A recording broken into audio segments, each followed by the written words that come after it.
This is King Rufus. He was PawsCo dog number 694, and I think we're at number over 1,800 now. He came in with both his tibia and his fibia shattered. He was found in a park by some Good Samaritans, turned him into the shelter. Local shelters just don't have the resources to provide heavy-duty medical care for some of these animals, and that's where PawsCo really steps up. So if PawsCo did not step up for some of these dogs, I don't know what our options would be. So I mean, they truly, truly help us save countless lives. Completely volunteers, and it's like a second job. I don't think there's anyone that's a volunteer that will say that this is easy. I'm here to foster Shiva and pick her up. She has a broken jaw, so she'll be getting a couple vet visits, and we're going to keep a close eye on her. She's going to be a longer-term foster. It's hard to find a foster home, first of all. It's even harder to then find somebody that'll have an animal for 6 months and then continue all the medical workup that that animal is going to need. I just have a huge place in my heart for dogs, and for some reason I like the special needs dogs more. I just think they have been dealt a bad hand in life, and we can help them out and improve their lives no matter what we do. We will find an appropriate adopter for whatever animals we have in the rescue. We've got difficult ones. If you've got an animal that has specific behavioral needs as well as medical needs, that takes a special adopter.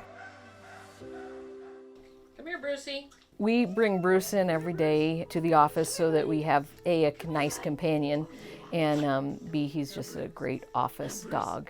We adopted Bruce back in November of 2016. They found him in a high kill shelter, and so they ran down and got him just a day before he was to be put down. But it was a couple of days later where you just saw the relief. I mean, we would constantly tell him, you don't have to worry anymore. You've got a home. You won't ever be hungry. You're gonna have the best life. And pretty soon you could just tell. He would snuggle up. Like sometimes he jumps up and then he'll nibble your ears, and then he'll go to the other side and nibble the other ear. And I don't think you get that just from somebody who's not grateful.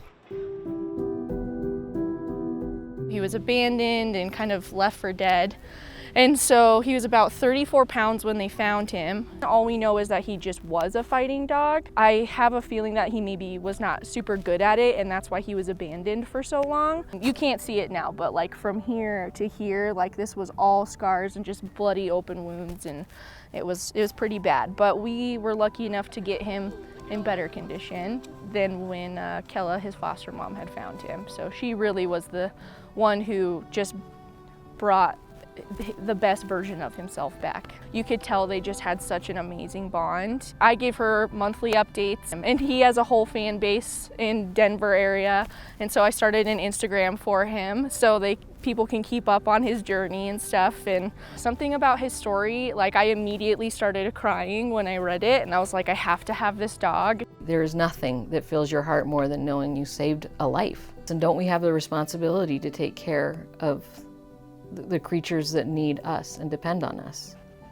When those dogs come in that are so severely neglected, and you can just look at them and say, this is the last time that you're going to be neglected, is an amazing feeling. They take the time and energy and put it all into dogs, and well, even cats now. Yeah, they put it into animals with no reward in it besides just seeing that animal succeed. We take on animals that I think a lot of other rescues may not have the financial capability to take on. Over the last few years, we've really moved toward extensive medical needs. And by extensive medical needs, I mean thousands of dollars for these animals that would otherwise just be euthanized in the shelter simply because there's not any funding. By contributing to PawsCo, we can take care of those special needs and get this dog an amazing home.